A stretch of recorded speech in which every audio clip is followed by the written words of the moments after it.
Akhirnya ada. Yes. Baca aku.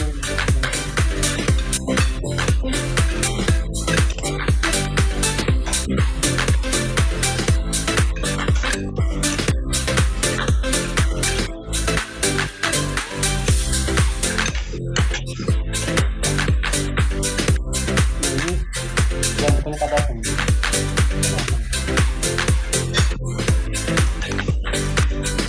Risotto aja.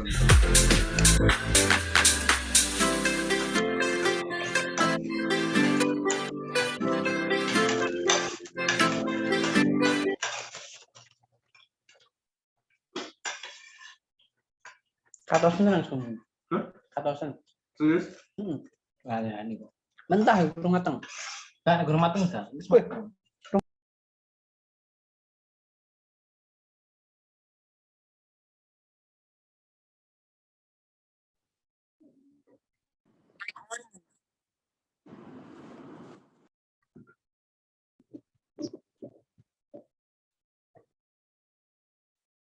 Iya.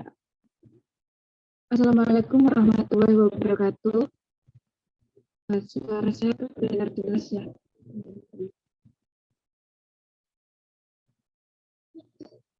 Oke, kita mulai agenda pada malam hari ini. Alhamdulillahirabbil alamin wassalatu wassalamu ala asyrofil anbiya'i wal mursalin wa ala alihi wa sahbihi ajmain amma ba'du. Puji syukur senantiasa kami panjatkan kepada Allah Subhanahu wa taala yang telah memberikan syafaat kepada kita semua.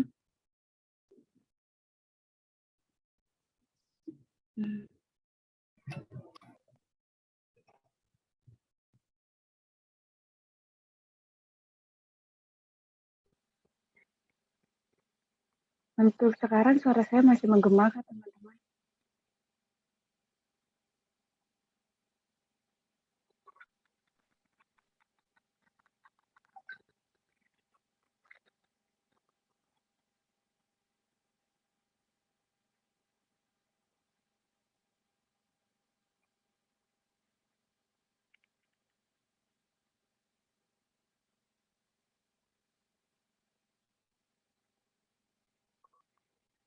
Baik, terima kasih teman-teman. Saya ulangi kembali, puji syukur senantiasa kita panjatkan kepada Allah Subhanahu wa taala yang telah memberikan syafaatnya kepada kita semua berupa nikmat sehat, kecukupan rezeki hingga ketenggangan waktu pada malam hari ini sehingga kita bisa berkumpul bersama dalam kesempatan ini. Untuk melanjutkan materi lanjutan dari Samara kelas yang ketiga yang akan membahas tentang kesehatan fisik pra dan pasca menikah. Dan tak lupa, sholawat berserta salam kita haturkan kepada Nabi Agung kita Muhammad SAW yang telah memimpin umat Islam yang merupakan agama yang diridhoi oleh Allah Subhanahu wa taala, serta tidak lupa saya ucapkan terima kasih kepada Ibu Dr. Sadra Damayanti SPOG yang akan menjadi pemateri kita pada malam hari ini, dan juga saya ucapkan terima kasih untuk teman-teman semua yang sudah menyempatkan hadir pada malam hari ini. Sebelum kita memasuki kelas pada malam hari ini, saya akan membacakan rundown acara. Yang pertama, pembukaan oleh moderator yang akan dilanjutkan oleh tilawah Quran, dan kemudian materi, dan dilanjutkan dengan tanya jawab serta diskusi, dan review dari moderator, serta foto bersama, dan akan ditutup oleh doa bersama dan penutupan dari moderator. Kemudian untuk agenda yang pertama, yakni tilawah Quran, akan dibacakan oleh Mas Billy dari Formi Tengah. Dan sebelum itu, marilah bersama-sama kita membaca basmalah untuk memulai kelas pada malam hari ini. Bismillahirrahmanirrahim. Dan kepada Mas Billy, untuk pembacaan tilawah saya persilakan.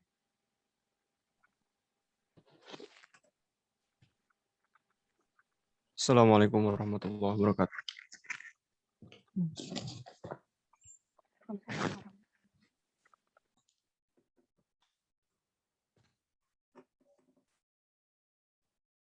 أعوذ بالله من الشيطان الرجيم.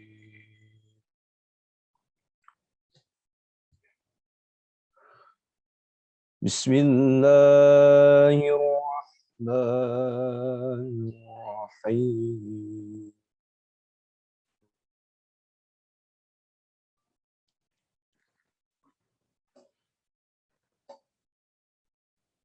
والتين والزيتون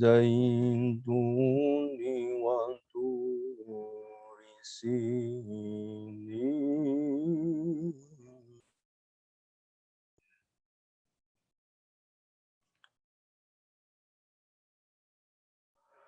وهذا البلد الأمين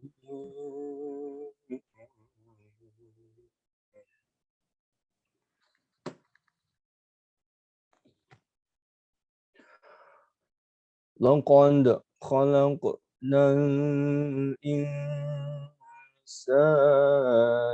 في أحسن تقويم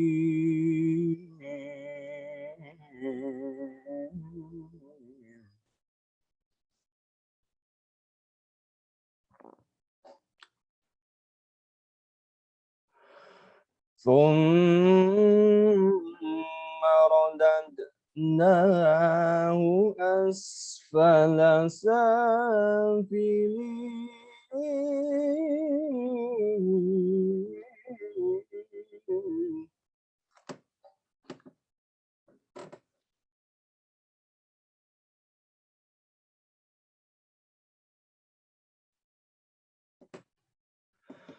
إلا الذين آمنوا وعملوا الصالحات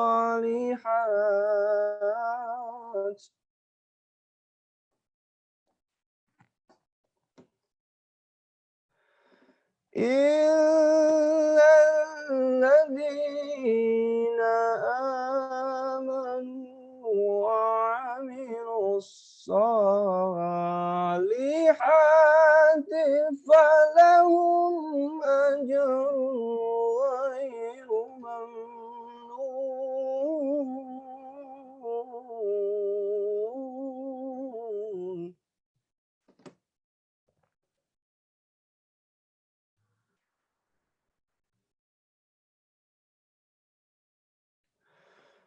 فما يكذبك بعد بالدين أليس الله بأحكم الحاكمين.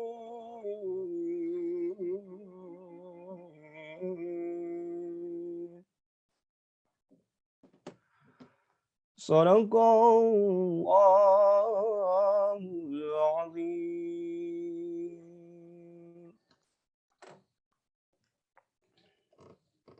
Yang artinya, demi buah tin dan buah zaitun, demi gunung Sinai, dan demi negeri yang aman ini.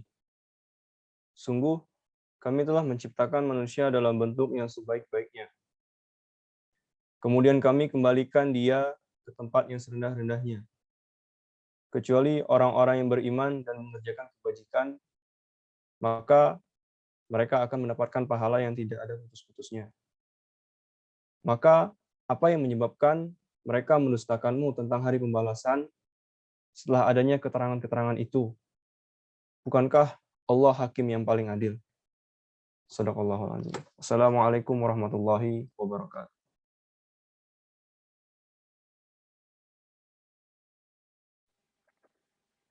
Terima kasih untuk Mas Billy dari Forum Tengah atas bacaan tilawahnya. Semoga dengan bacaan tilawah tersebut dapat menambah keberkahan kelas kita pada malam hari ini. Selanjutnya, sebelum kita memasuki agenda materi, saya akan membacakan CV dari Ibu Dr. Chandra Damayanti SPOG. Adapun CV beliau adalah Dari pendidikan, Ibu Dr. Chandra Damayanti merupakan lulusan dari SMA N 5 Surabaya dan kemudian melanjutkan studi di Fakultas Kedokteran Universitas Erlangga dan menempuh pendidikan spesialis di Obgyn FK UNER. Dan pekerjaan beliau merupakan dokter swasta dokter spesialis di bagian kandungan, dan saat ini beliau sudah memiliki satu putra dan 3 putri. Dan untuk aktivitas beliau, saat ini beliau aktif sebagai dokter praktek spesialis Obgyn dan owner dari Rumah Sakit Ibu dan Anak Cempaka Putih Permata, dan juga telah menjadi pembicara di berbagai seminar kesehatan. Dan yang terakhir, aktivitas beliau yakni sebagai founder dari Bumica atau Komunitas Ibu Hamil Cinta Al-Quran. Dan yang tidak kalah penting yakni adalah moto hidup dari Ibu Dr. Chandra Damayanti, yakni hidup mulia atau mati syahid. Ya, bagus sekali ya untuk motonya. Dan selanjutnya yang ditunggu-tunggu, kita akan memasuki agenda dari kelas Memara pada malam hari ini, yakni materi tentang kesehatan fisik pra dan pasca menikah yang akan disampaikan oleh Ibu Dr. Chandra Damayanti SPOG. Untuk materinya saya persilakan kepada Ibu Dr. Chandra Damayanti. Terima kasih.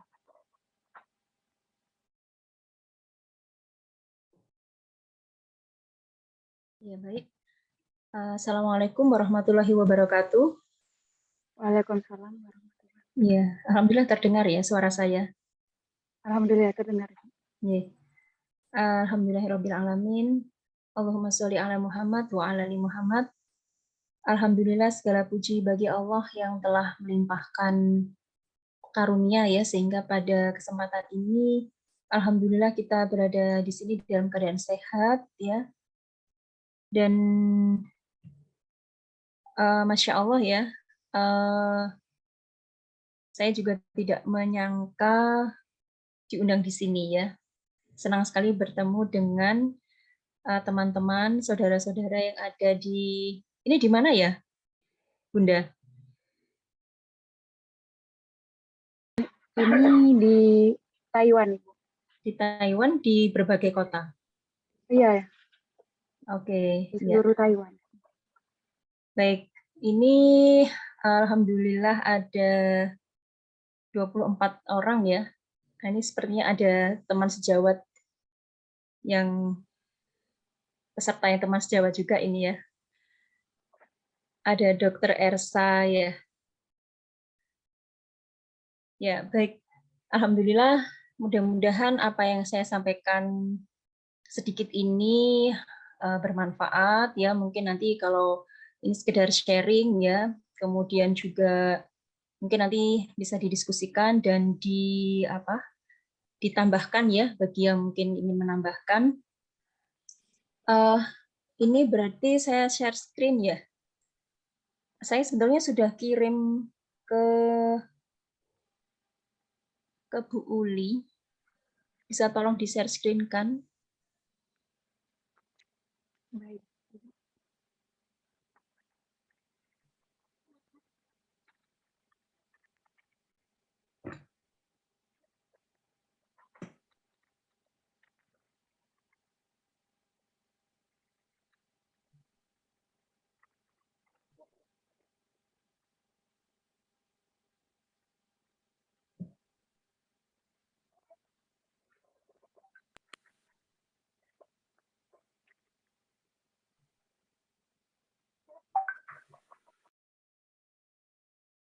Baik ya.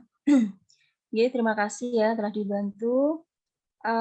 Jadi ini memang summer class ya. Jadi kalau mungkin ini sebenarnya kelas pranikah gitu ya? Iya, Ibu. Seperti itu. Ya, kelas pranikah ya. Jadi memang perlu ya kita menggalakkan kelas pranikah ini karena ini memang sangat dibutuhkan untuk kesehatan ya, terutama kesehatan generasi penerus kita ya. Ya, jadi karena selama ini mungkin di tempat lain atau di komunitas yang lain ya, atau istilahnya di agama lain gitu ya, itu sudah dari dulu ya kita tahu kalau mereka itu punya kelas-kelas pranikah yang sangat bagus ya. Sedangkan di umat Islam itu masih sangat terbatas, sehingga kita memang perlu ya menggalakkan kelas-kelas pranikah itu ya. Di Indonesia alhamdulillah juga sudah sering ya. Jadi mudah-mudahan ini sangat bermanfaat dan bisa dijadikan semacam culture begitu ya di dalam kaum muslimin sendiri untuk lebih mencapai generasi yang lebih baik. Nah, ini memang saya kebagian tema kesehatan fisik pra dan pasca menikah ya. Slide. Bisa dibantu? Oke. Nah, sebenarnya kita kembali kepada definisi sehat itu sendiri ya. Jadi mungkin judulnya tadi kesehatan fisik ya. Tetapi sebetulnya sehat itu kalau menurut definisi WHO sendiri itu adalah sebuah keadaan yang sempurna, yang itu meliputi sisi fisik, mental, dan sosial ya. Jadi manusia secara seutuhnya begitu ya. Jadi seorang manusia itu kan selain ada elemen fisiknya ya, juga ada mental, spiritual ya, kemudian akal pikiran ya, dan juga tidak ketinggalan yaitu aspek sosial ya, karena manusia itu makhluk sosial ya. Jadi kalau memang yang namanya orang sehat itu harus sehat keseluruhannya ya. Jadi tidak hanya semacam terbebas dari penyakit atau cacat fisik saja ya, tetapi misalnya dia kurang sehat mentalnya gitu ya. Nah, itu sebenarnya belum termasuk dalam kriteria sehat gitu ya. Dan ini semua saling berpengaruh ya. Fisik, mental, sosial itu saling berpengaruh. Slide. Nah, memang ini temanya adalah kesehatan pra dan pasca menikah ya. Jadi kalau kita kembali lagi ya, pernikahan itu sendiri adalah sebuah ikatan lahir batin ya, antara laki-laki dan perempuan sebagai suami dan sebagai istri yang bertujuan membentuk keluarga yang bahagia dan kekal ya. Memang kalau kita tahu kan tidak ada sesuatu yang kekal ya di dunia ini ya, semua yang bernyawa itu pasti akan mati. Nah, tetapi sejatinya di dalam keluarga yang dalam membentuk keluarga, kita ini sangat menginginkan dan sangat bercita-cita untuk bahagia di dunia dan akhirat, dan itu keluarga yang visinya visi akhirat itu insya Allah ya akan dikumpulkan kembali ya di surganya Allah nanti ya. Nah, itu banyak beberapa ayat yang menyebutkan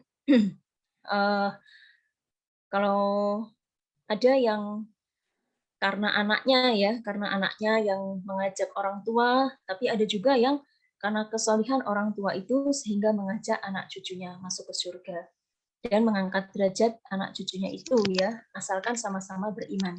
Yaitu insya Allah dalam surat At-Tur ya, 21 ya insya Allah. Seperti itu.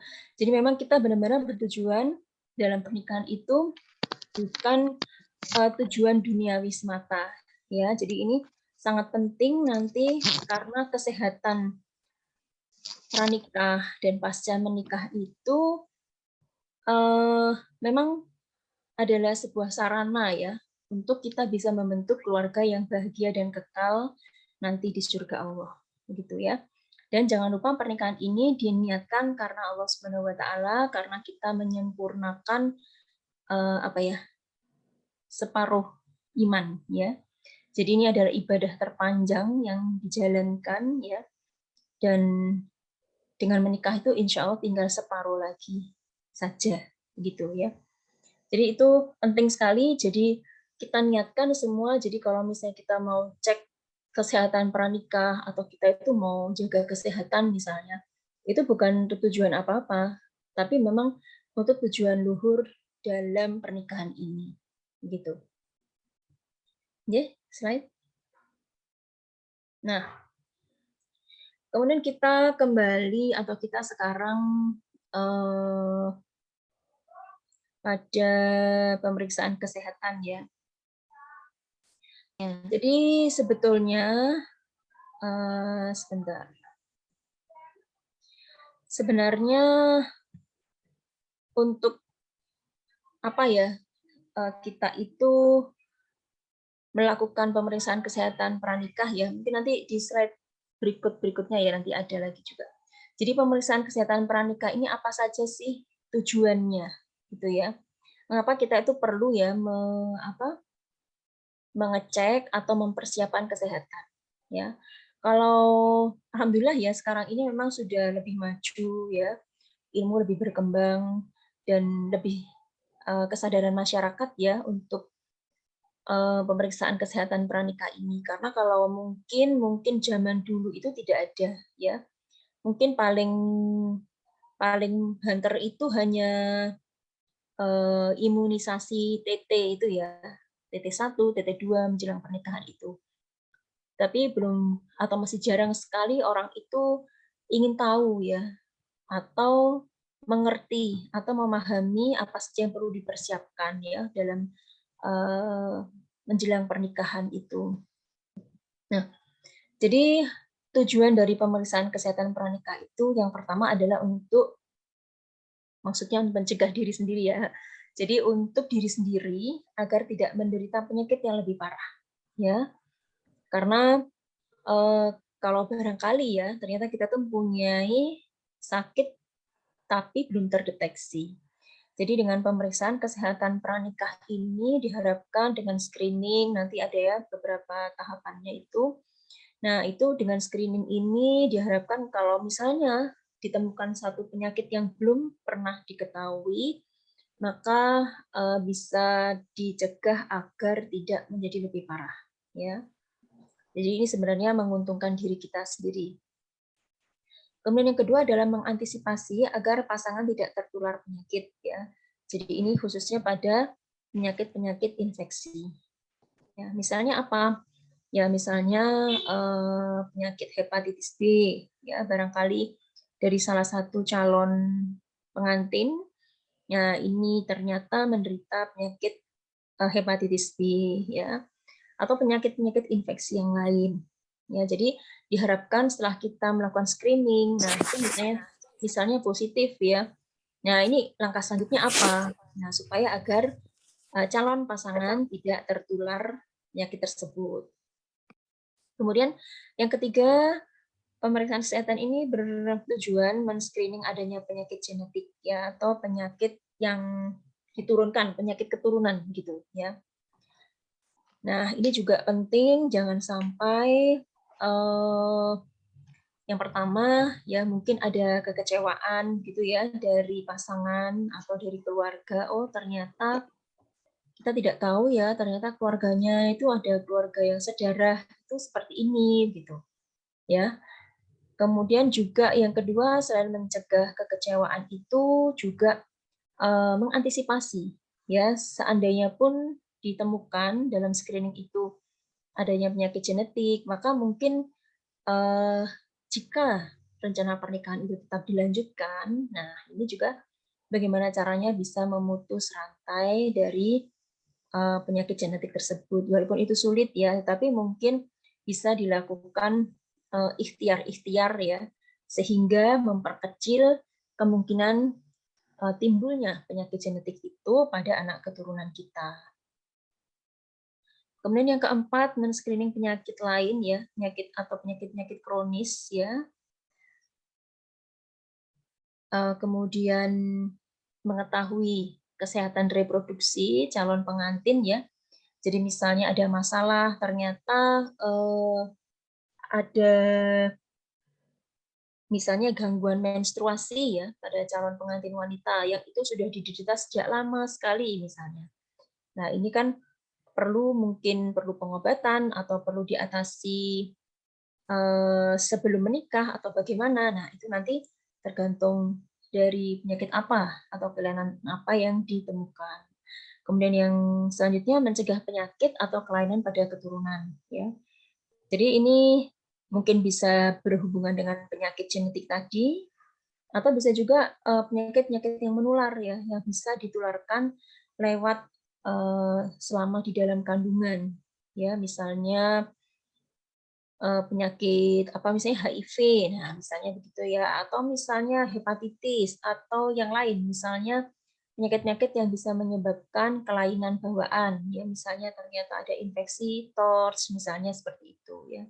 Jadi bagaimana supaya kita itu bisa berikhtiar semaksimal mungkin dengan pemeriksaan kesehatan pranikah ini agar diri kita, pasangan kita, keluarga dan anak-anak kita nantinya itu lebih sehat ya, lebih berantisipasi begitu seandainya pun kita ternyata terdeteksi ada kelainan gitu. Ya. Ke slide. Nah, tapi yang perlu diingat bahwa pemeriksaan kesehatan pranikah itu tidak menjamin semuanya ya.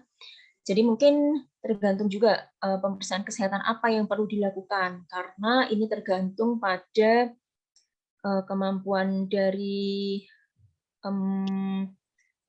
fasilitas kesehatannya atau tergantung juga biaya, ya karena semakin banyak yang kita periksa itu maka makin besar biaya yang dibutuhkan, ya.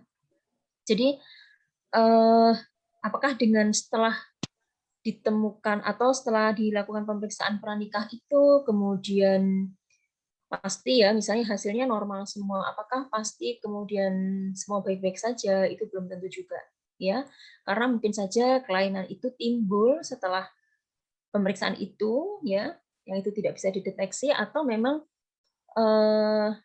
ada sesuatu mungkin yang memang masih kurang teliti, misalnya ya dari riwayat, misalnya penyakit genetik ya, bisa saja itu dari kan dari wawancara atau dari pengakuan atau pengamatan keluarga ternyata ada yang terlewat misalnya begitu ya.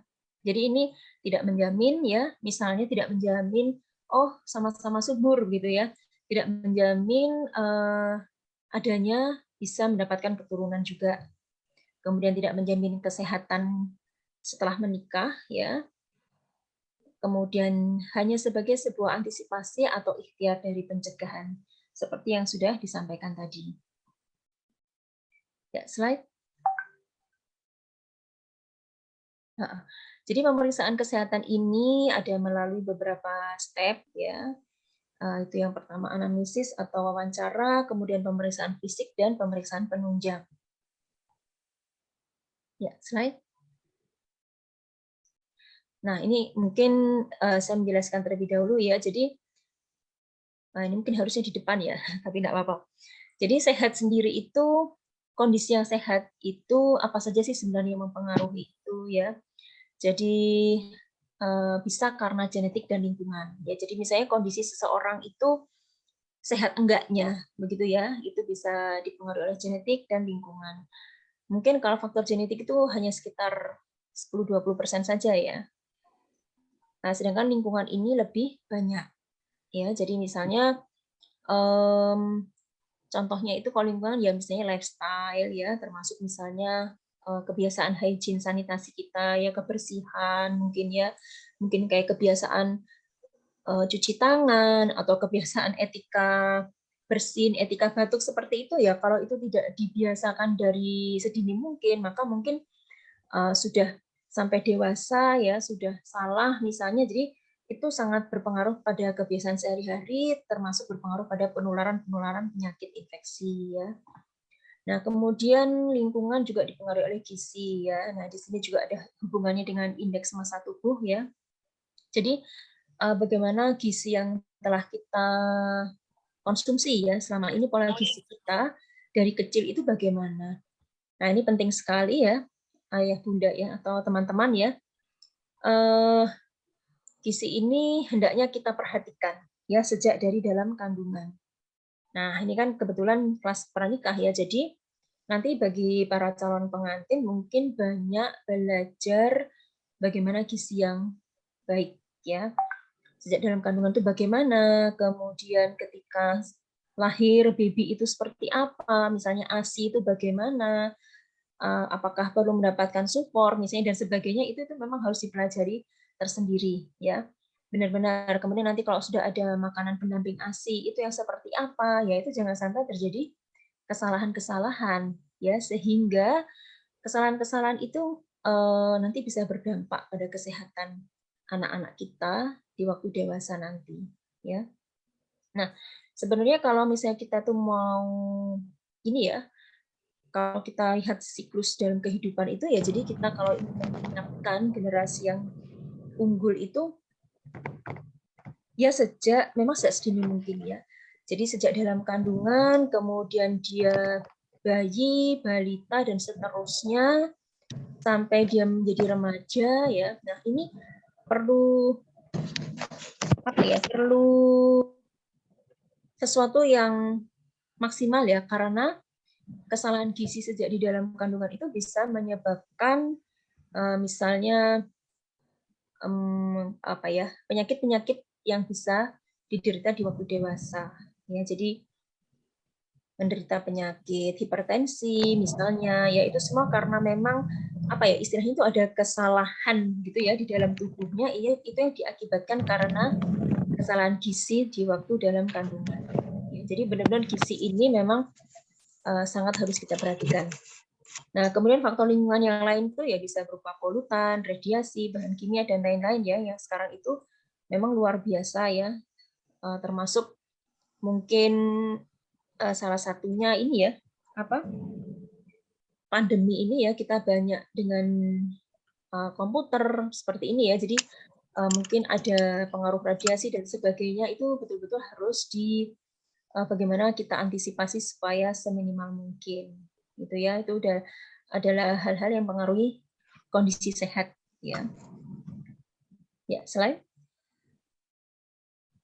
Nah, jadi tadi sudah saya sampaikan di depan bahwa sehat itu mencakup fisik, mental, spiritual dan sosial ya. Nah, jadi kalau kita bicara kesehatan fisik, nah itu kita juga sebetulnya harus melihat juga kesehatan mental ya, karena banyak kasus dengan psikosomatis. Apa ya psikosomatis itu artinya adalah kondisi psikis yang mempengaruhi somatis. Somatis itu fisik ya. Jadi kondisi psikis seseorang yang itu bisa berpengaruh pada keluhan fisik ya. Ya sepintas kita melihat itu seperti mengada-ada, tapi itu nyata adanya. Jadi misalnya orang yang stres gitu ya, orang yang sangat atau orang yang depresi itu bisa saja mengalami misalnya gangguan haid ya, gangguan haid yang berkepanjangan ya, atau biasanya kemudian terjadi gastritis itu ya yang luar biasa juga ya. Jadi betul-betul kondisi psikis ini harus juga diperhatikan ya. Jadi kesehatan mental itu juga sangat perlu. Dan ini memang sangat berhubungan ya, mental spiritual itu. Ya, slide. Nah, kita kembali kepada pemeriksaan pranikah tadi ya. Jadi anamnesis ya, yang tadi tahap pertama adalah anamnesis itu atau wawancara ya. Biasanya kalau teman-teman itu ke dokter kan ditanya ya usianya berapa Bu, kemudian mungkin ditanya juga putranya berapa ya dan sebagainya ya. Jadi itu adalah data diri ya, data diri, kemudian data keluarga juga bagaimana misalnya putranya berapa ya. Kemudian misalnya kita ada keluhan suatu penyakit, kadang ditanya apakah ada yang sakit juga di keluarga ibu, seperti itu ya. Jadi data diri, data keluarga, kemudian data riwayat kesehatan ya. Nah, ini jadi teman-teman kalau anamnesis ini ya, apalagi kalau dalam kesehatan pranikah ya, pemeriksaan kesehatan pranikah ini memang harus ada kejujuran ya, karena sebenarnya dalam hal apapun ya, kita kalau ke dokter itu sebaiknya transparan ya, apa yang kita keluhkan atau keadaan diri kita, jangan sampai ada yang ditutupi ya. Ya kadang-kadang mungkin kita tidak paham ya bahwa informasi itu harus disampaikan, tetapi sebisa mungkin kita apa ya, mencermati pertanyaan dokter gitu ya. Jadi kita jawab dengan sejujurnya. Karena kalau ada yang ditutupi, maka nanti akan bisa terjadi kesalahan kesimpulan gitu ya. Ini masih anamnesis ya, masih wawancara, belum pemeriksaan. Nah, data riwayat kesehatan itu bisa keluhan saat ini, kemudian atau riwayat penyakit yang sekarang, kemudian riwayat pengobatan apa saja ya, mungkin pengobatan sekarang atau pengobatan yang pernah dijalani itu apa saja, mungkin pernah operasi apa, nah itu akan ditanyakan. Ya. Kemudian, nah ini juga mungkin kalau diperlukan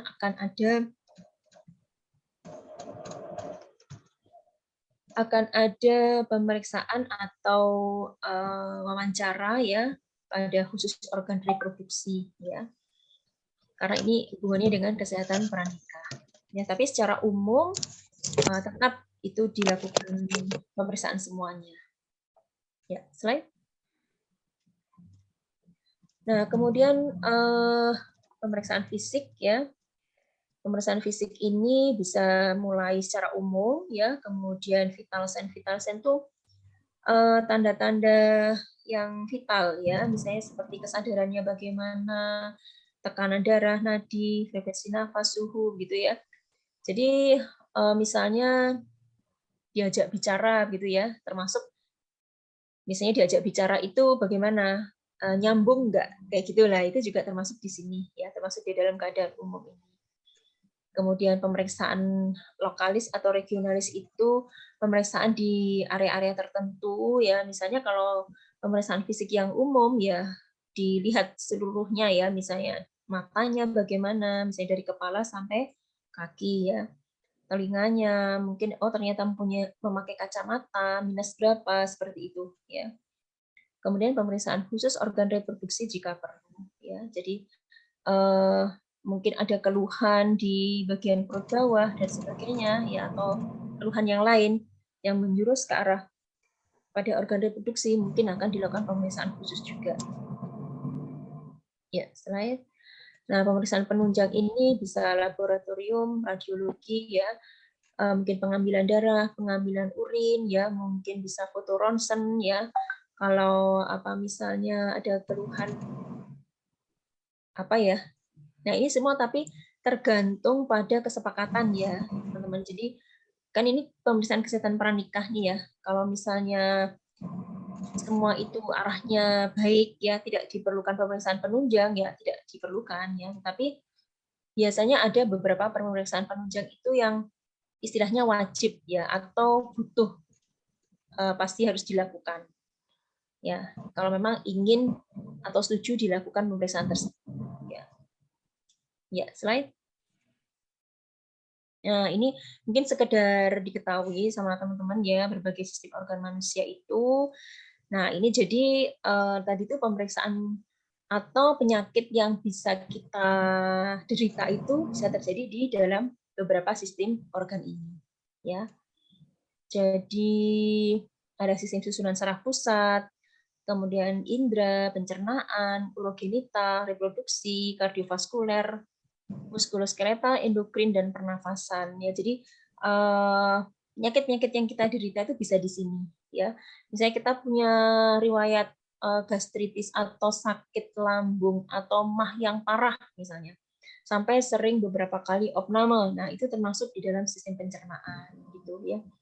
Jadi ini sekedar mengenal aja. Ternyata dalam tubuh manusia itu banyak banget sistem-sistem yang mengatur ya, ini semua bersinergi gitu sehingga kita bisa seperti ini. Ya. Ya, slide. Nah, ini kemudian penyakit organ manusia itu ada beberapa dalam klasifikasi begitu ya. Dalam beberapa kategori bisa penyakit infeksi ya, penyakit infeksi itu yang disebabkan oleh mikroorganisme ya, misalnya bakteri, virus ya. Kemudian parasit, jamur gitu. Nah, termasuk misalnya COVID, ini termasuk infeksi ya oleh virus. Kemudian yang kedua, kelainan bawaan atau kongenital, ini adalah kelainan yang derita atau yang terjadi sejak di dalam rahim, ya. Jadi bayi itu lahir sudah menderita kelainan itu, ya. Nah, biasanya itu kelainan fisik ya atau kelainan fungsi begitu ya. Itu dinamakan kelainan kongenital. Kemudian kelainan endokrin itu yang berhubungan dengan hormon ya. Kemudian tumor ya, tumor itu adalah intinya ini teman-teman udah tahu ya, tumor itu adalah kelainan yang ini ya, berupa tumbuhnya benjolan yang tidak normal ya. Tumor sendiri ini bisa tumor jinak, bisa tumor ganas ya. Atau yang kita sebut biasanya kanker gitu ya. Nah, itu salah satu jenis penyakit yang bisa diderita. Nah, kemudian selanjutnya adalah trauma. Maksud trauma ini ya, apa ya, berupa kecelakaan ya, bisa berupa kecelakaan atau trauma terkena apa? Panas ya, atau trauma macam, pokoknya ini yang luka ya, berhubungan dengan luka atau kecelakaan gitu ya. Kemudian kelainan genetik ya. Ya, kelainan genetik itu kelainan yang diturunkan ya atau menurun gitu ya dari orang tua ke anaknya atau ke anak keturunannya selanjutnya gitu ya. Nah, jadi ini beberapa klasifikasi kelainan yang bisa kita derita. Jadi misalnya kita ada keluhan apa dalam screening tadi ya, oh saya itu merasa perut saya itu ada benjolan ya, misalnya ini dari calon pengantin wanita. Benjolannya ini sudah lama misalnya atau mendadak begitu ya. Nah, itu di bagian perut bawah. Kemudian setelah dilakukan pemeriksaan fisik, ternyata memang teraba adanya benjolan di dalam. Nah, ini berarti kita perlu melakukan pemeriksaan penunjang, misalnya dilakukan pemeriksaan ultrasonografi. Nah, ternyata ketemu mungkin, oh ternyata ada tumor atau kista atau apa ya, pokoknya tumor di saluran di dalam organ reproduksi dalam begitu. Nah, itu salah satu contoh penyakit ya yang bisa ditemukan. Kemudian infeksi juga ya, infeksi itu tadi contohnya misalnya HIV ya, hepatitis B, kemudian mungkin TORCH ya, atau mungkin kalau sekarang mungkin kalau mau pernikahan mungkin ini ya, screening COVID mungkin ya. Ya, jadi itu termasuk pada penyakit infeksi. Ya, slide.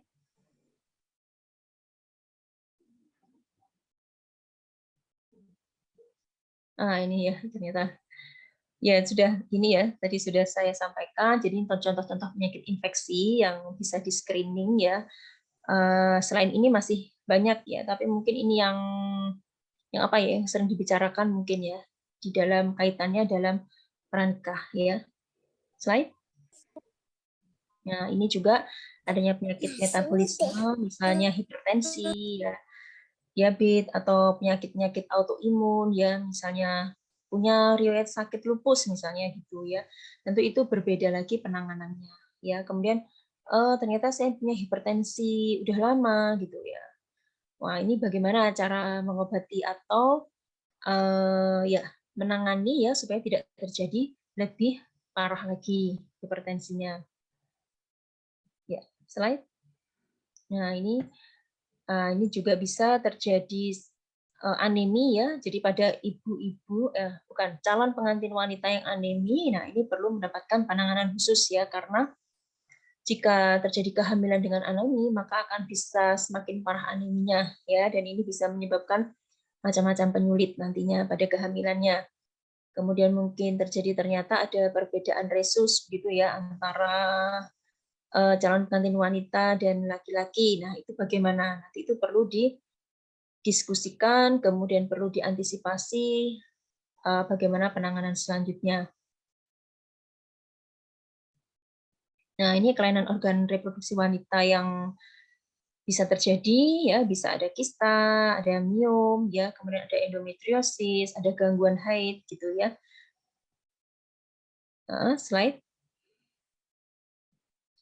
Nah, kemudian untuk kelainan organ reproduksi pria ini ya mungkin bisa ditemukan varikokel ya.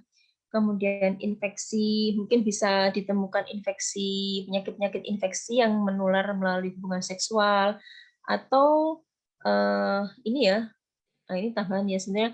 Jadi untuk lifestyle seperti merokok, seperti itu juga sebenarnya kurang jelas tidak baik ya. Jadi itu bisa nanti dilakukan edukasi ya kepada calon pengantin pria. Ya, slide. Nah, mungkin itu ya yang bisa saya sampaikan. Sharingnya, terima kasih. Monggo kalau akan dilakukan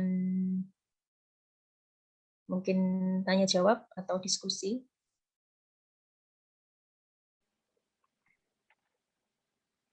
Ya baik, terima kasih Ibu Dr. Chandra Damayanti atas materinya yang sangat menarik ini ya teman-teman. Kemudian selanjutnya setelah penyampaian materi dari Dr. Chandra, kita lanjutkan kepada sesi tanya jawab yang bisa teman-teman sampaikan melalui chat di Zoom ini atau langsung raise hand aja ya teman-teman kalau ada pertanyaan.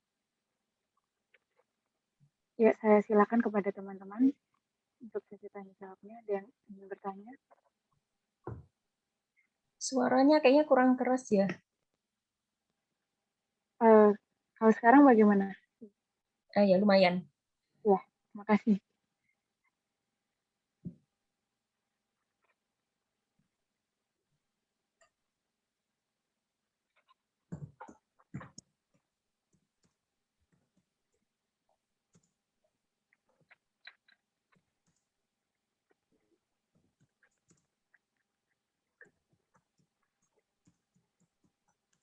Ya, tadi materinya sangat menarik sekali ya teman-teman. Sudah disampaikan tentang pengertian sehat itu seperti apa, tentang apa pengertian pernikahan, serta bagaimana step-step melakukan pemeriksaan kesehatan sebelum pernikahan itu, dan kelainan-kelainan dan penyakit yang mungkin nantinya akan berdampak dalam masa pernikahan itu. Jadi itu materi yang sangat menarik sekali dan perlu kita ketahui sebelum kita lanjut di jenjang pernikahan ya teman-teman.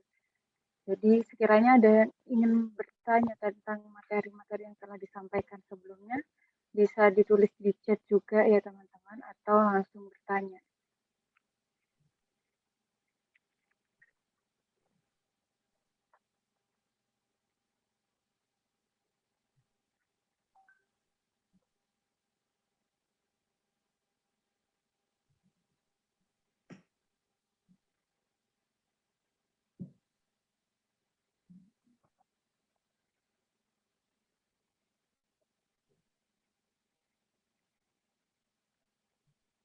Baik, kalau mungkin teman-teman sedang mempersiapkan pertanyaannya ya. Kalau begitu,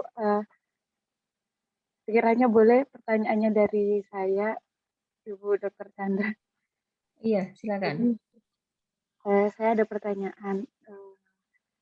Ini misalnya ada seorang wanita yang ternyata dia didiagnosis dengan thalassemia minor. Kemudian kan thalassemia itu termasuk penyakit genetik ya, Ibu. Tapi ini belum tahu ke depannya tuh harusnya tuh menyampaikannya yang baik itu seperti apa mengenai kelainan genetik ini, dan apakah dampaknya itu sangat besar untuk kedepannya, untuk selanjutnya di jenjang pernikahan gitu, dengan adanya kelainan ini. Terima kasih. Iya. Iya, saya jawab ya.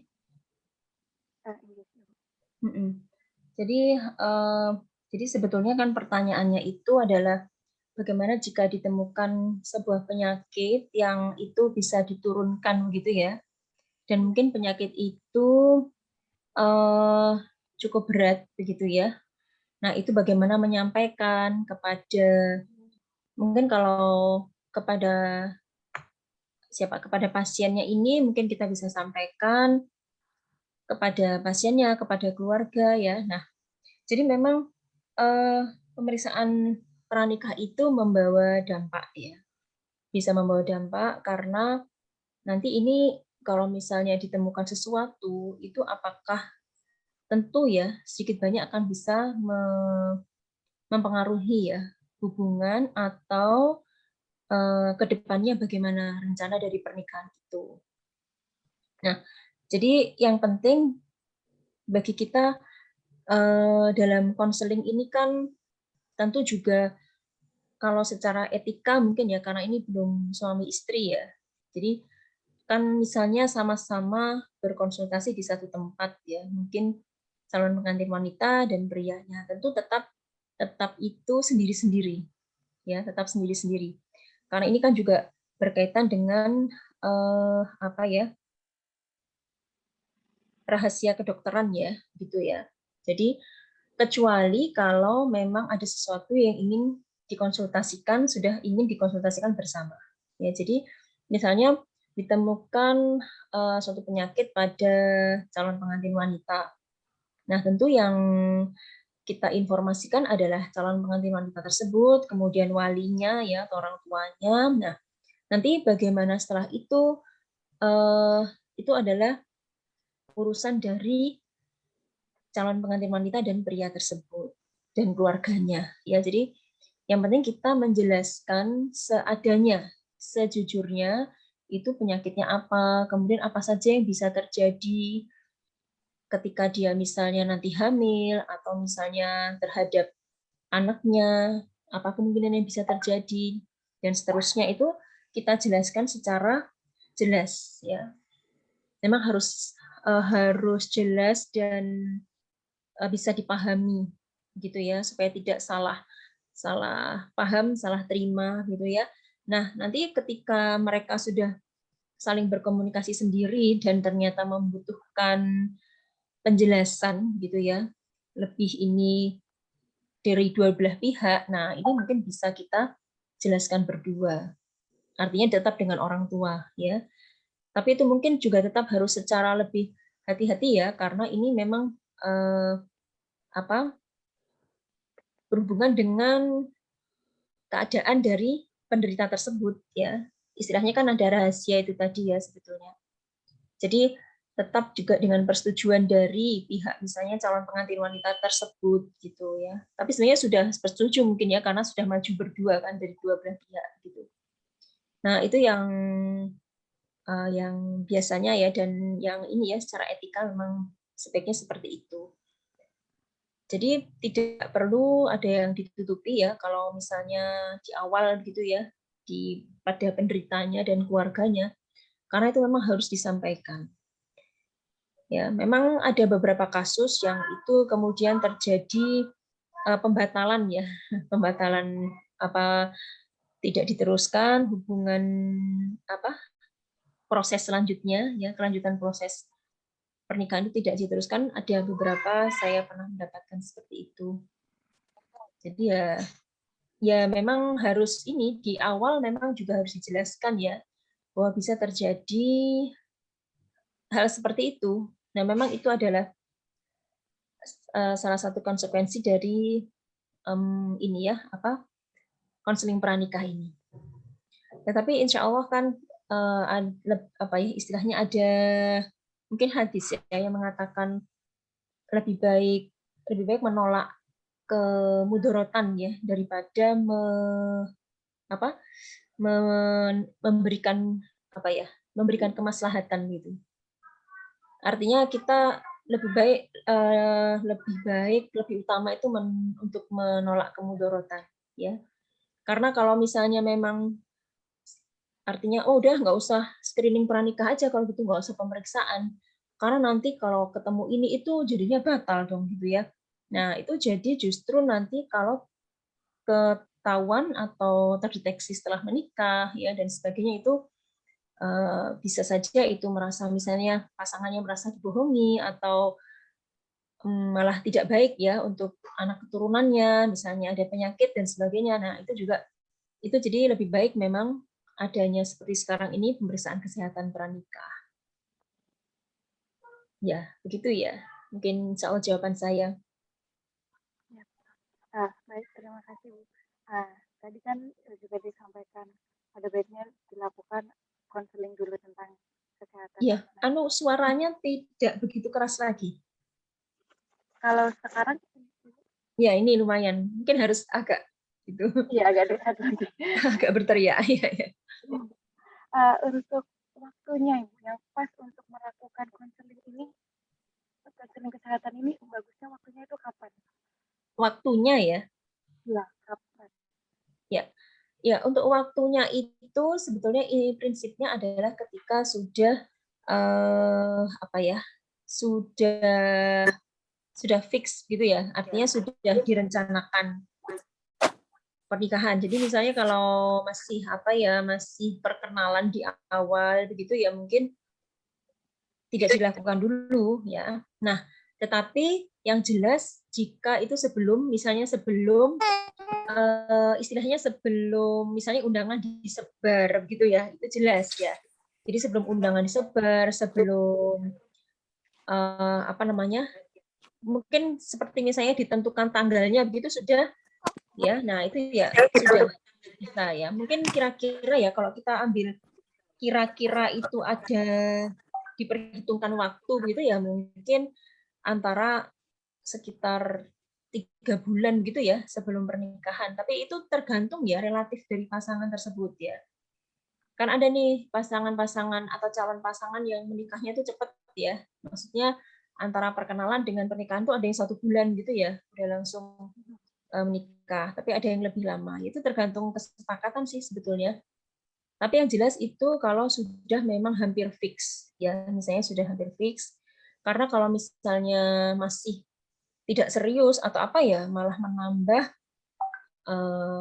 apa ya, khawatir terjadinya fitnah itu ya, karena kan belum serius kenapa periksa-periksa, dan apalagi kalau sampai informasinya disampaikan begitu kepada calon pasangannya.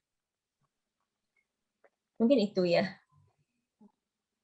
Baik, terima kasih Bu. Jadi untuk kapannya itu sebaiknya ada baiknya 3 bulan sebelum pernikahan ya teman-teman, atau relatif disesuaikan dengan periode akan menikahnya kapan. Tapi yang terpenting adalah ketika sudah fix dan sudah direncanakan ya, jangan belum direncanakan masih jauh tapi sudah melakukan screening. Nah, kemudian Ibu, ini pertanyaannya, jika setelah menikah tapi lama tidak punya keturunan, kira-kira waktu yang tepat untuk melakukan pemeriksaan itu kapan? Oh ya, ini pertanyaan selanjutnya ya. Ya, Jadi setelah menikah belum mempunyai keturunan, ya, kapan periksa gitu ya? ya. Ya. Jadi ini berarti yang ditanyakan masalah infertilitas ya, atau sulit hamil gitu ya istilahnya ya, atau sulit mendapatkan keturunan. Jadi kalau dari definisinya itu infertil atau sulit mendapatkan keturunan itu adalah jika dalam jangka kira-kira 1 tahun ya atau lebih setelah pernikahan dengan frekuensi hubungan yang normal. Artinya ya untuk mudahnya itu kita tanyakan saja ini maksudnya apakah serumah atau tidak. Ya kan ada pasangan tuh yang berjauhan ya. Nah, misalnya yang satu di Surabaya, yang satu di Taiwan. Nah, ya jadi nggak bisa dong konsultasi infertil gitu karena memang jarang ketemu ya kayak gitu ya. Jadi biasanya kalau yang tidak serumah memang lebih sulit ya. Nah, jadi kalau misalnya yang frekuensi hubungannya normal atau itu anggap saja satu rumah gitu tinggalnya, ya berarti kira-kira 1 tahun setelah pernikahan. Tetapi itu tidak paten begitu ya, tergantung pasangan tersebut. Ada beberapa pasangan itu yang misalnya setengah tahun gitu ya, udah konsultasi. Ya, jadi tergantung kebutuhan dan kesepakatan. Ada juga yang karena faktor usia ya. Jadi kalau misalnya usia pasangan usia ini ya suami istri yang masih muda tentu berbeda dengan yang sudah lebih berumur.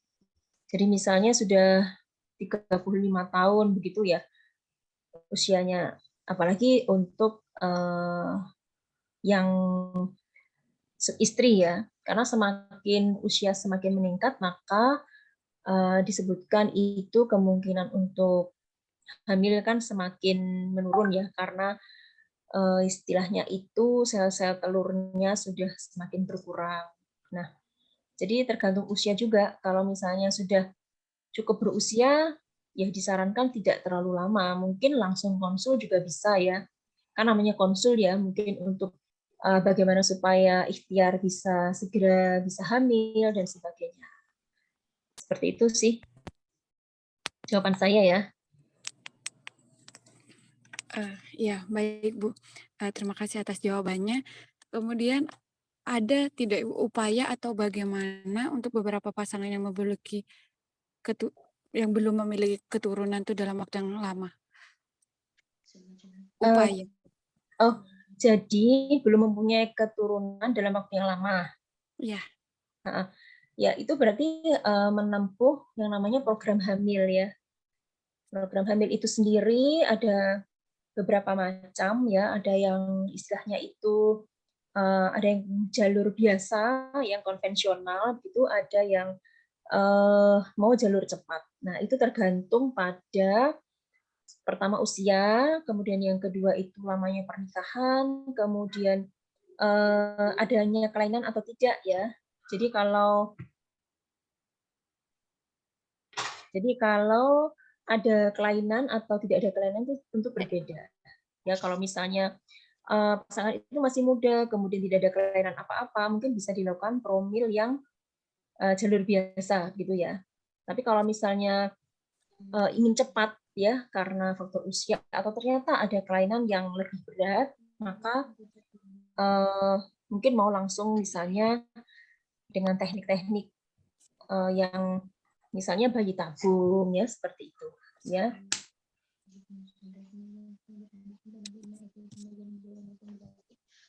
Ya, mungkin itu. Ya, baik, Ibu. Ada yang angkat tangan nih. Iya. Selanjutnya pertanyaan dari peserta langsung di sini dari Ibu Erza Gumilar. Baik, kepada Ibu Erza Bapak Ersa ini ya. Oh ya, Bapak terima Ersa. kasih. Iya, terima kasih. Mohon maaf namanya memang agak menimbulkan keambiguan. Iya, assalamualaikum Berikan sama saya ya. Waalaikumsalam. Iya, dokter. Assalamualaikum. Insyaallah mudah-mudahan Chandra sehat selalu, Dok ya. Alhamdulillah. Kaget saya ketemu di sini nih. Iya, saya juga kaget baca tadi di grup. Wah, alhamdulillah. Gitu ya? Iya, dokter. Oh, iya. Mungkin mau nambahin nih? Aduh, saya nggak nambahin, dokter. Mohon maaf, saya mungkin berbagi saja, dokter. Enggak, silakan. Berbagi saja ini, karena mungkin tadi pertanyaannya cukup ini juga ya, penting juga mengenai talasemia mungkin. Ini berbagi saja. Nyun sewu mungkin saya berbagi. Jadi talasemia ini memang suatu kelainan genetik yang sifatnya variatif ya. Jadi ada yang secara klinis gejalanya ringan, bahkan hanya carrier saja, pembawa, jadi tidak ada apapun gejala yang dialami, sampai dengan selama seumur hidup mungkin membutuhkan transfusi. Jadi memang talasemianya bermacam-macam. Tapi sekali lagi kita dalam ajaran Islam ini kan jangan sampai menghalangi orang itu untuk tidak menikah karena permasalahan itu. Jadi yang mungkin rasanya bocor ya mic-nya. Jadi rasanya mungkin kalau saya boleh menekankan ada yang disebut juga sebagai konseling prakonsepsi. Jadi artinya mungkin itu akan lebih luas dan lebih fleksibel karena datang dalam keadaan sudah sebagai pasutri. Jadi artinya insya Allah itu sudah sama-sama terbuka. Jadi jangan sampai tadi seperti yang disampaikan Dr. Chandra benar adanya, karena memang karena belum suami istri, jadi pasti ada sesuatu hal yang harus dirahasiakan, karena itu malah nanti akan menimbulkan, mohon maaf, menjadi aib nanti untuk calon baik dari kedua mempelai. Jadi artinya mungkin perlu ada yang namanya konseling prakonsepsi. Jadi setelah menikah, kita memberikan lagi edukasi dan konseling. Apa kira-kira yang harus disiapkan sebelum hamil. Karena memang salah satu tujuan menikah ini adalah salah satunya adalah mempunyai keturunan. Jadi ya pastinya hamil. Nah, dari situ nanti kita bisa belajar. Karena sekarang dengan seiring kemajuan zaman, kemajuan teknologi dalam bidang kedokteran, kita bisa memprediksi apa kira-kira nanti penyakit atau kelainan yang bisa diturunkan kepada mungkin bayinya, terutama dalam thalassemia. Jadi memang ada pemeriksaan khusus untuk itu. Mungkin itu yang saya boleh berbagi pengalaman. Nggih, matur nuwun, terima kasih. Iya, terima kasih Dr. Ersa. Nah, ini nanti Dr. Ersa bisa jadi narsum di sana ini, Bunda. Waduh, jangan, bahaya, saya murid saya. Iya, jadi benar banget ya. Jadi misalnya ternyata memang benar ada konseling pranikah, ada konseling prakonsepsi ya. Jadi memang kalau misalnya seperti ini sudah ditemukan ketika pranikah ya bagaimanapun memang harus ini ya, memang tadi saya bilang harus transparan ya kepada calonnya, memang dengan konsekuensi misalnya ternyata tidak jadi melanjutkan proses pernikahannya. Nah, nanti mungkin jadi dari dokter yang mengkonseling pranikah itu mengatakan nanti beberapa atau kita bisa ya melakukan konseling prakonsepsi begitu. Nah, itu mungkin bisa sambil dikonsultasikan langsung ya kepada yang lebih ahli ya, misalnya kepada Dr. Elsa itu untuk baru pun sebelum menikah kita bisa langsung menjurus ke konseling prakonsepsi, bisa juga sih, asalkan memang dengan kesepakatan dua pihak begitu ya. Tapi bagaimanapun memang dengan adanya konseling pranikah itu memang ya salah satu konsekuensinya itu ya. Cuman ya tetap harus menjaga etika bersama ya, mungkin calon pasangan yang tidak jadi itu ya sebaiknya tidak menyebarkan dan sebagainya seperti itu ya. Ya mungkin itu memang ini ada juga bahasannya di apa ya semacam dari segi syariah itu saya baca ya di sebuah jurnal tapi tidak secara detail ya, tapi ini dibahas karena itu salah satu konsekuensinya seperti itu. Iya, mungkin itu ya, Bunda. Ya, baik, terima kasih Dokter Erza dan Dokter Chandra atas jawabannya yang sangat menarik ini. Kemudian untuk pertanyaan berikutnya, Dokter Chandra apa masih diperbolehkan? Oh iya, silakan. Baik, kalau dari asupan makanan atau latihan fisik seperti olahraga begitu, apakah ada pengaruhnya terhadap hasil screening seperti itu? Ya, apakah gizi dan exercise mempengaruhi hasil screening ya? Jadi kalau misalnya itu sudah menjadi lifestyle ya, artinya memang seseorang itu gizinya bagus kali ya, dari kecil udah bagus lah ya gizinya, kemudian lifestyle-nya bagus, olahraga teratur dan sebagainya, ya dari screening pranikahnya mungkin ya hasilnya lebih bagus ya, seperti misalnya dari segi berat badan cukup ideal ya, kemudian dari segi hemoglobin, kadar hemoglobin juga nggak anemi ya, misalnya kayak gitu. Tapi kalau misalnya kita ini menjelang screening pranikah, kemudian kita treatment dengan olahraga, misalnya ini minggu depan nih saya mau pemeriksaan pranikah, saya mau ini olahraga, saya mau ini gizi, sepertinya kok tidak terlalu ini ya berpengaruh ya.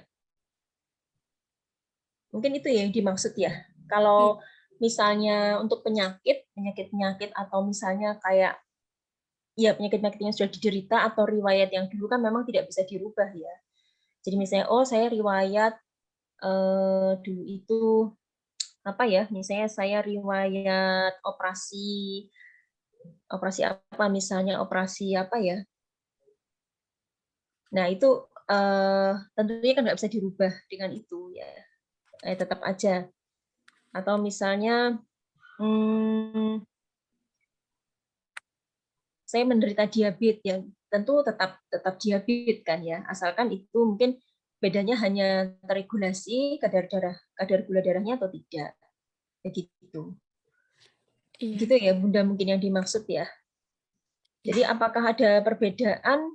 Ya, insya Allah ada ya, kalau memang itu sudah lifestyle-nya dari kecil gitu, dari awal. Ya, misalnya kalau misalnya obesitas kemudian mau diturunkan mendadak ketika mau konseling pranikah, ya itu kan agak sulit juga ya, menjadi berat badan yang ideal begitu. Jadi harus membutuhkan waktu yang cukup panjang. Gitu. Iya. Mungkin begitu ya, Iya, karena Bunda. ya, ini terkait dengan kebiasaan mahasiswa juga kan, sebagai Oh, seperti kami ini yang sedang merantau, kebiasaannya tuh terkadang tidak memperhatikan gizi makanan atau terlalu sering lembur karena mengerjakan pekerjaan kuliah atau paper dan lainnya gitu. Jadi kadang ada kebiasaan yang kurang bagus gitu. Takutnya nanti ya pasti mungkin akan berdampak ya terhadap hasil screening. Jadi mungkin setelah dapat masukan dari Dokter Chandra, kita bisa perlahan untuk memperbaiki lifestyle kita menjadi yang lebih sehat dan lebih baik lagi dari segi gizi ataupun dari olahraga tersebut. iya, iya. Ya.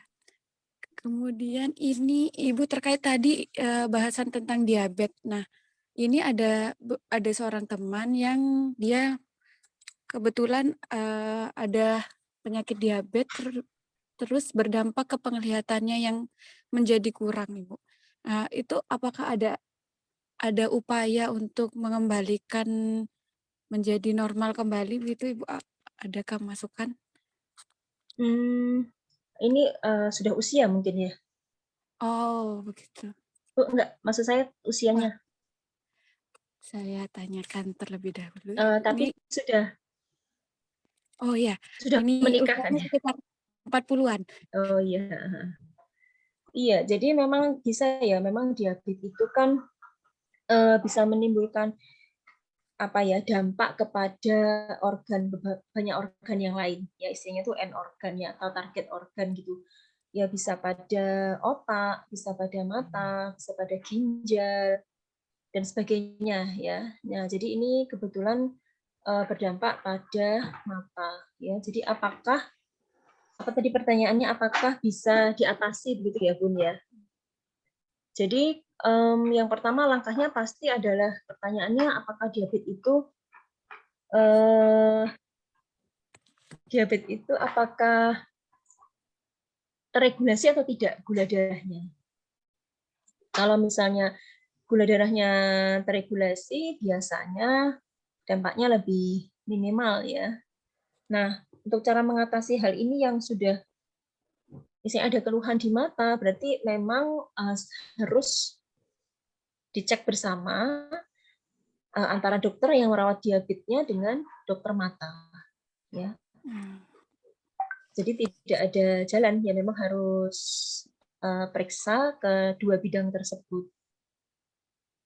Karena memang tadi diabetes itu salah satu dampaknya bisa memang istilahnya merusak pada mata. Dan yang lain-lain juga ya. Jadi benar-benar harus kalaupun sudah terkena, yaitu harus cek ya pada kedua dokter di dua bidang tersebut begitu. Ya, saya kira sarannya kalau ini sudah mengganggu penglihatan segera ya Bunda, karena kan sudah sampai di penglihatan ya. Jadi untuk mencegah hal-hal yang lebih jauh lagi, sebaiknya segera dicek, diperiksa. Begitu. Baik, terima kasih Dokter Andra atas jawabannya. Yeah. Kemudian ini tadi terkait yang kondisi mental.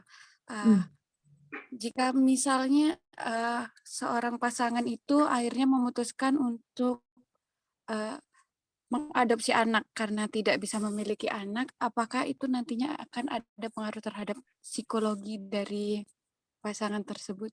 Menurut Dokter Chandra bagaimana? Mengadopsi anak ya. Iya. Jadi kalau saya rasa ya, memang anak itu memang menjadi ini ya, memang salah satu tujuan pernikahan tadi ya. Kemudian jika memang sudah disepakati ya untuk mengangkat anak ya, adopsi anak, maka tentunya ini sudah kesepakatan ya dari suami istri tersebut ya.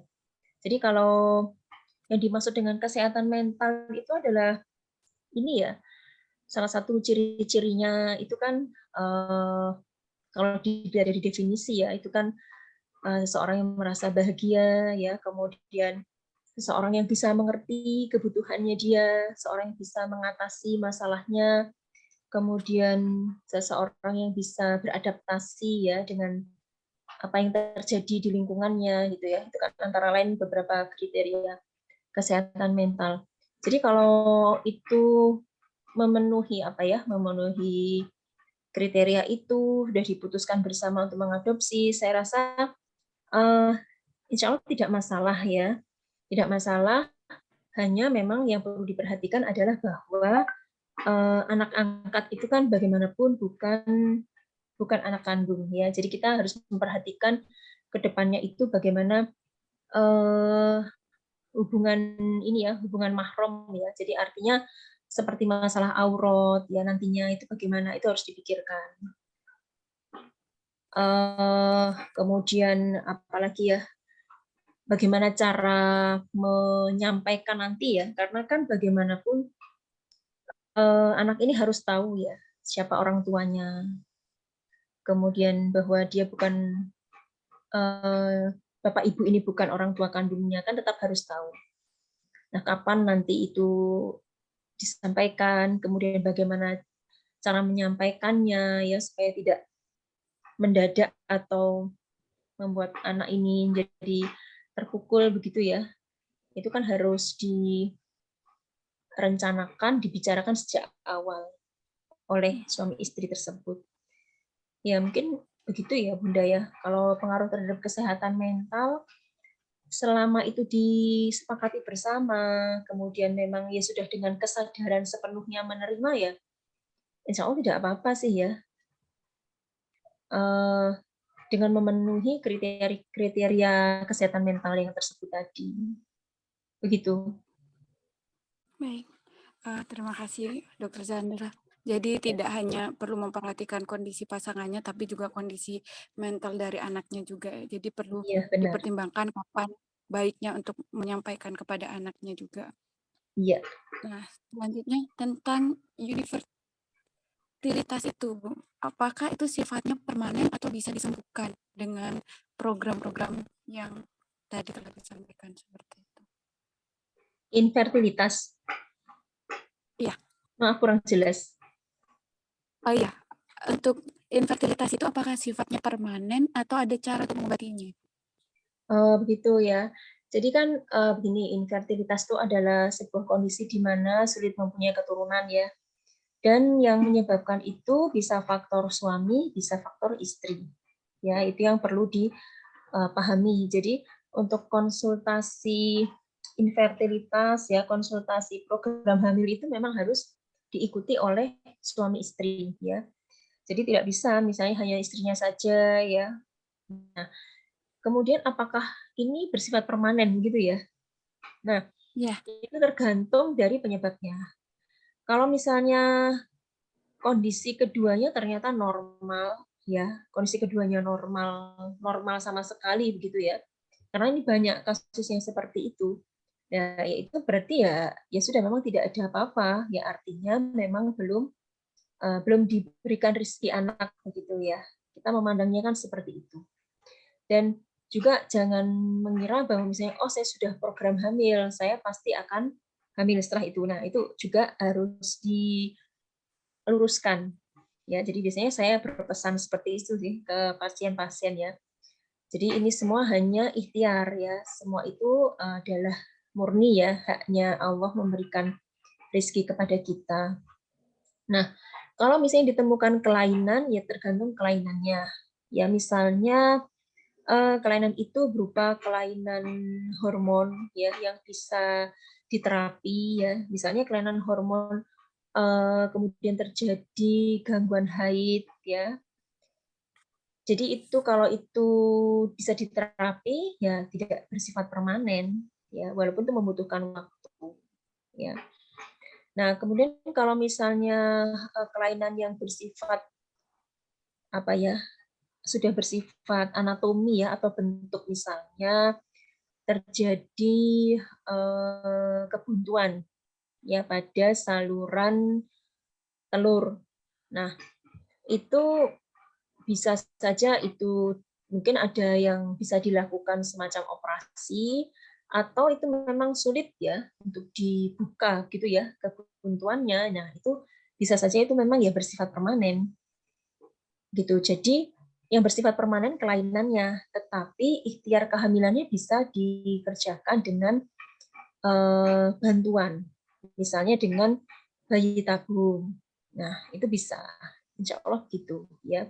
Walaupun memang keberhasilannya tidak terlalu besar banget ya, tapi itu bisa dilakukan ikhtiar. Jadi yang dimaksud ini kan infertilnya ya, ya bisa ada yang permanen, ada yang tidak ya, tergantung kelainannya apa.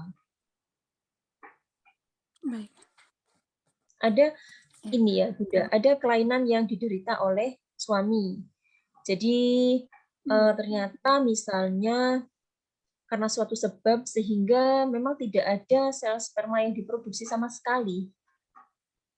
Nah, itu tentu akan lebih sulit ya. Ada yang seperti itu. Itu jadi bisa jadi itu menjadi permanen ya, memang apa tidak bisa gitu ya mempunyai keturunan. Ya. Mungkin kurang Baik, lebih begitu terima ya. kasih Ya. atas jawabannya. Nyun Ini sewu moderator dan berikutnya. Dr. Chandra. Oh iya. Mohon maaf. Ngapunten kalau boleh Maaf. berbagi lagi pengalaman. Oh iya ngapunten. silakan ya. Nggih. Karena terkait dengan Monggo. 3 sebelumnya mengenai obesitas, diabetes, dan yang terakhir adalah masalah kesehatan mental wanita. Jadi memang obesitas ini menarik karena sekarang ini sudah mengalami eufemisme, jadi penghalusan bahasa. Jadi kita nggak boleh ngomong gemuk, gendut itu nggak boleh, karena itu dianggap body shaming gitu ya. Padahal sebenarnya obesitas itu merupakan, kalau bisa dibilang, sumber dari potensi masalah. Jadi kalau saya kaitkan dengan kehamilan, hamil itu merupakan suatu proses di mana wanita akan secara otomatis naik berat badannya. Sehingga orang yang sebelumnya kurus, ketika hamil dia akan menjadi lebih berisi begitu ya. Nah, ini artinya kalau memang dari awal itu hendaknya sebelum hamil memperhatikan mungkin BMI, body mass index. Nanti rasanya teman-teman bisa menghitung BMI-nya. Insya Allah kalau misalnya 19 sampai 25 itu dikatakan normal. Nanti rumusnya mungkin bisa dicari.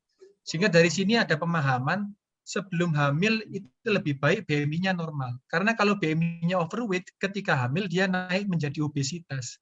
Dan kalau sebelum hamil dia obesitas, ketika hamil obesitasnya naik pangkat. Dan obesitas dalam kehamilan itu ya sekali lagi potensi beberapa masalah. Dalam hal ini terkaitan juga dengan diabetes dalam kehamilan. Jadi rasanya kalau sekarang kita melihat diabetes, stroke, dan penyakit jantung, dulu mungkin usia 50-60, sekarang semakin lama semakin bergeser ke usia yang lebih muda. Nah ini tentunya ya juga warning buat kita, karena mungkin masalah lifestyle, makanan, nah ini perlu diperhatikan. Mungkin sama yang terakhir juga mengenai kesehatan mental wanita, saya cuma mungkin berbagi saja mengingatkan insya Allah hamil itu adalah salah satu-satunya periode, satu-satunya waktu di mana seorang wanita itu tidak akan pantang sholat dan pantang puasa. Jadi artinya alhamdulillah itu kemudahan betul, karena ketika hamil itu pasti sholat dan puasanya nggak akan bolong. Pasti gitu ya. Jadi insya Allah jangan takut untuk hamil, tapi yang jelas sebelum hamil pastikan bahwasanya kita sehat. Nah, salah satunya adalah mengukur BMI jadi benar-benar normal dan tidak dalam keadaan obesitas. Oke, matur nuwun, matur sembah nuwun, Dr. Chandra. Iya, terima kasih. Nah, teman-teman yang teman-teman mahasiswa Indonesia yang sedang hamil bisa langsung berkonsultasi dengan Dr. Ersa. Nah, di sana ya. Ada banyak yang hamil nggak, Bun? Kurang Belum ya? tahu. Ada sebagian dari kita. Nah, Bunda Salimah bisa menghubungi Dr. Ersa di sana. Oh iya, benar. Iya.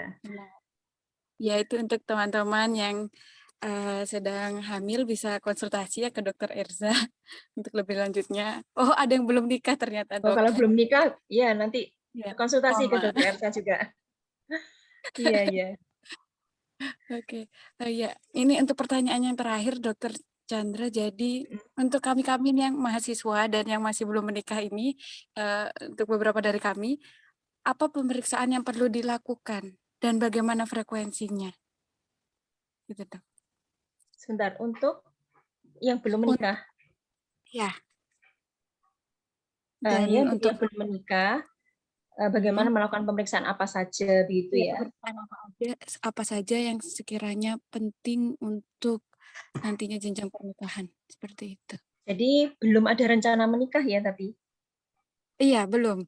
Oke ya, jadi lebih baik kita mulai mengubah lifestyle ya. Jadi kalau mungkin sambil baca-baca bagaimana lifestyle yang lebih baik dan lebih baik gitu ya. Ya antara lain itu memang yang paling penting itu sebetulnya itu tadi ya, BMI itu atau indeks massa tubuh itu. Ya itu memang benar deh. Itu nanti ke depannya karena kalau kita udah tua, wah itu ya, kalau kita sudah tua itu sangat-sangat berpengaruh ya.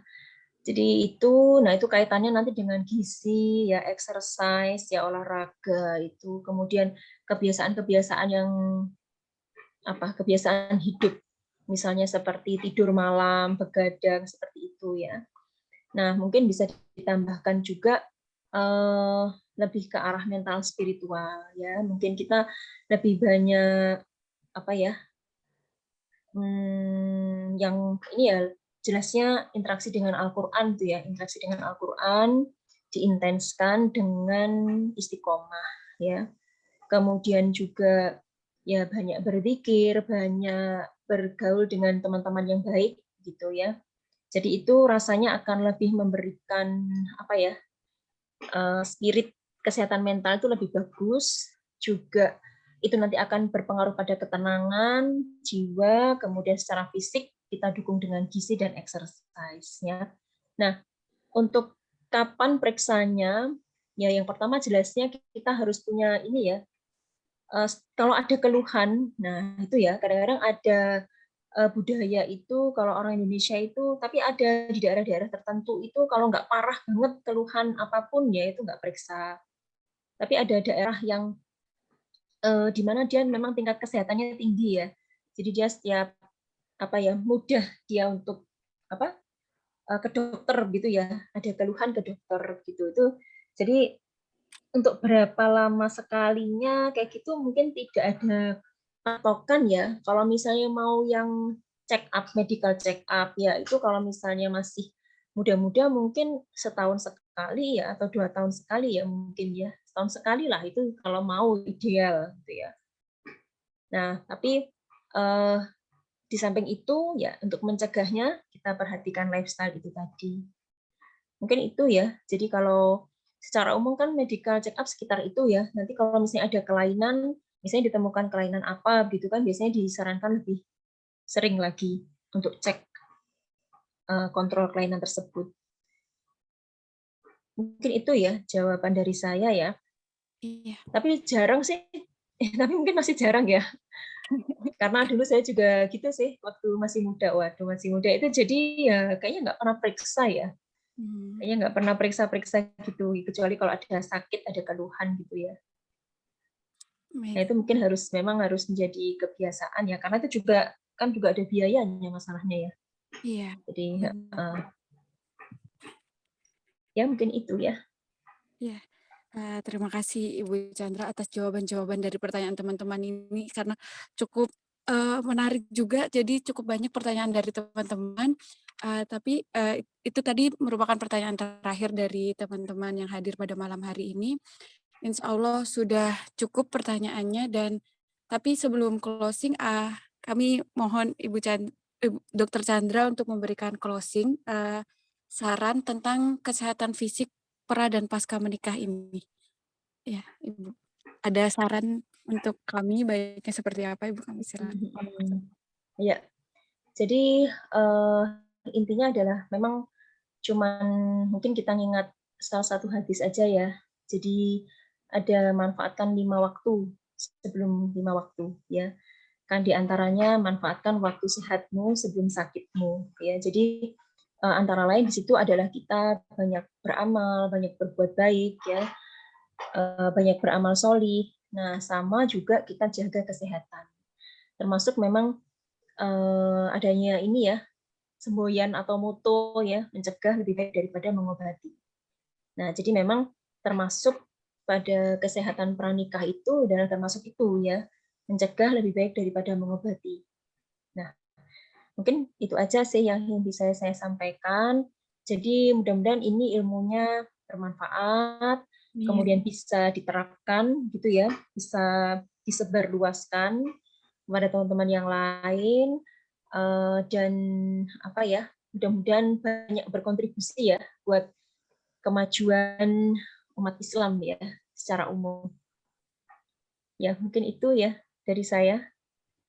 Ya, terima kasih Dr. Chandra atas materinya yang sangat menarik dan sangat memberikan insight kepada kita semua, dan juga terima kasih atas closing statement-nya yang sangat powerful sekali bagi kita. Kita perlu memanfaatkan 5 waktu, sebelum 5 waktu, gimana kita harus tidak hanya fokus terhadap dunia, kita juga perlu beramal dan terlebih juga menjaga kesehatan kita.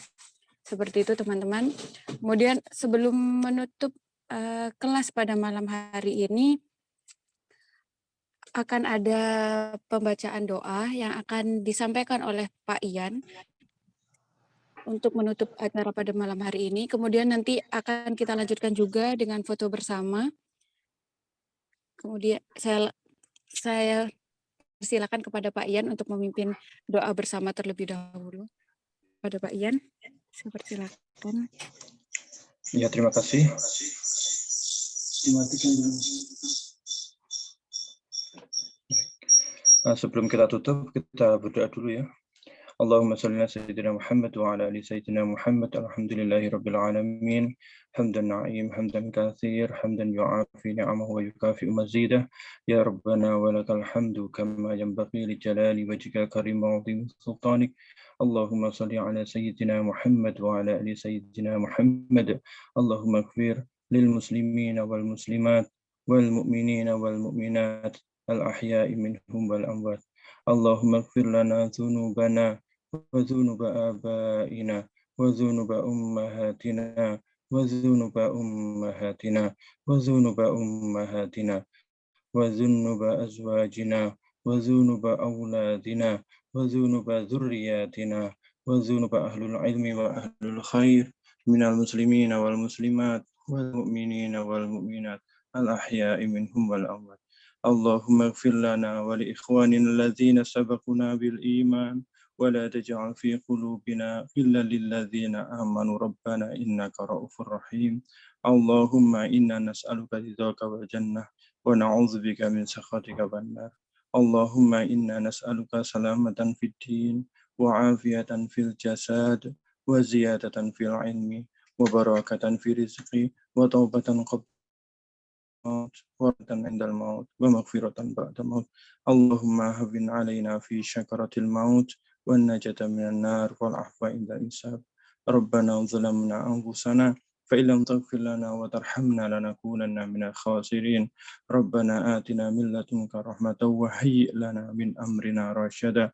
ربنا آتنا في الدنيا حسنة وفي الآخرة حسنة وقنا عذاب النار وقنا عذاب النار وقنا عذاب النار ودخلنا الجنة مع الأبرار يا عزيز يا غفار يا رب العالمين. سبحان ربك رب العزة عما يصفون وسلام على المرسلين والحمد لله رب العالمين. الفاتحة. الحمد لله بسم الله الرحمن الرحيم. إياك نعبد وإياك نستعين اهدنا الصراط المستقيم صراط الذين أنعمت عليهم غير المغضوب عليهم ولا الضالين آمين. Assalamualaikum warahmatullahi wabarakatuh. Waalaikumsalam warahmatullahi wabarakatuh. Terima kasih kepada Pak Ian atas pimpinan doa bersamanya. Kemudian kita lanjutkan dengan sesi foto bersama untuk teman-teman bisa foto bersama, dan mungkin yang bisa on cam untuk foto bersama.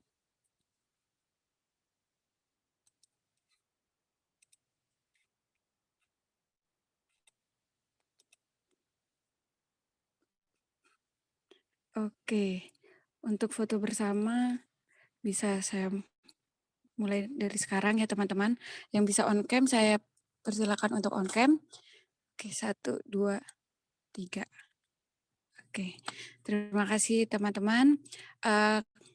Kami ucapkan terima kasih kepada Ibu Dr. Chandra Damayanti dan juga kepada Dr. Erza Gumilar yang telah menyampaikan materinya yang sangat menarik sekali dan tambahan-tambahan info dari Dr. Erza tadi.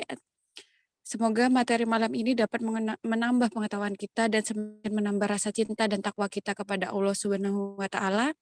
Dan kami selaku panitia mohon maaf yang sebesar-besarnya apabila ada tutur kata yang tidak sopan, kalimat yang tidak bermanfaat atau kurang berkenan di hati teman-teman.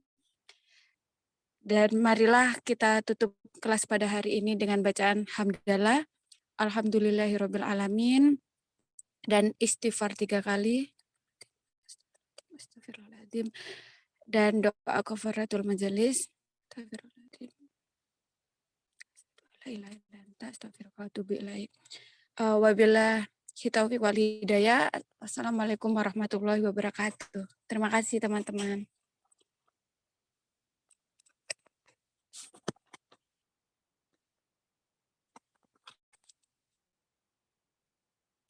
Bisa.